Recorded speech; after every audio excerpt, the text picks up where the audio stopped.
Ça a été un modèle pour nous, puis c'est toute une génération. Robert Hossein. Toute une époque. Et je conserve de Serge Reggiani comme quelque chose qui m'a été, dès mon jeune âge, car il a commencé avant moi, un exemple. Avec beaucoup d'admiration. Parce que c'était un acteur extra, vraiment extra, qui remplissait parfaitement son rôle au moment où il fallait le faire. Il était intelligent, Reggiani, il savait où se situer. C'était bien. Patrick Bruel. On l'a pas assez vu au moment où il était un grand acteur.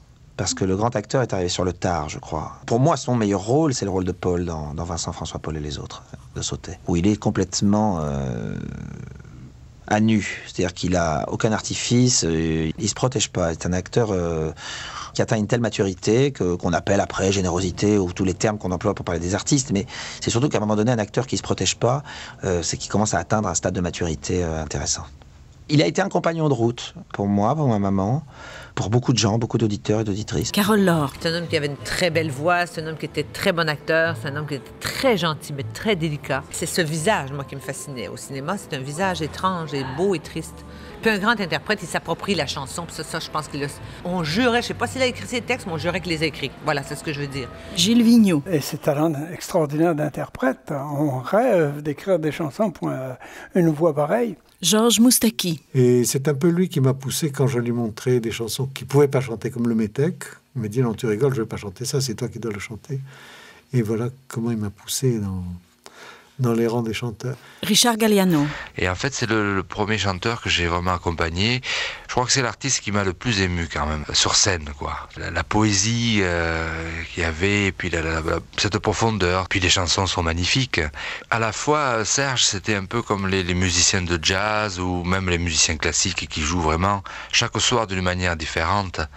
Et lui, chaque soir, il interprétait les choses d'une manière différente. Et puis, il y avait beaucoup de fragilité aussi. Serge Reggiani, comme ces grands morts. Jean-Pierre Elkabbach. Qui sont familiers et chers, que j'ai peut-être côtoyé comme d'autres, un moment, et je dirais dans l'admiration. Serge Reggiani, il va rester pour moi, et il reste pour moi d'ailleurs, l'incomparable voix de la liberté, de l'amour, du réconfort et de l'espoir dans mes moments à moi, de doute ou de tristesse. Georges Moustaki. D'abord, c'était un homme, un vrai, comme on dit. C'était un homme qui avait une force, une exigence, une générosité, une part de génie, un sens absolu des sentiments qui le portent vers les autres, vers les femmes, vers les hommes. Il était très, très passionné. Il avait des faiblesses qui atténuaient un peu cette image d'une telle force. Il avait le sens de la famille, il adorait ses enfants, mais en même temps, c'était un voyou, un aventurier qui aimait sa liberté, qui aimait les chemins de traverse. Mais c'était une rencontre mémorable, exceptionnelle. Isabelle Boulay. J'ai rencontré pas juste un interprète, j'ai rencontré un homme qui a vécu et qui a souffert et qui a, comme tous les grands artistes, pris son courage et a fait ressortir à travers son art ce qu'il y avait de plus beau dans la souffrance. Inspirant pour une carrière. Très inspirant. Moi, j'aimerais bien que ma carrière ressemble à la carrière de gens comme ça. C'est des carrières qui sont dans une cohérence totale, où il n'y a jamais eu de compromission. Et je pense qu'on réussit à tenir bon quand on est entouré de gens fidèles aussi. Des gens qui nous aiment. Par-dessus tout.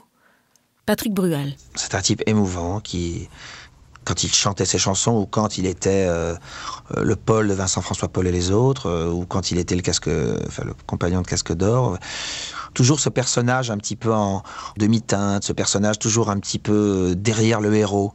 Celui qui, à un moment donné, voudrait bien ouvrir sa gueule, mais on ne le laisse pas vraiment ouvrir sa gueule. Puis quand il ouvre sa gueule, il a bien eu raison de l'ouvrir, il est là, quoi, il est présent. Et puis cette espèce de... Puis cette voix incroyable, cette voix chantée-parlée,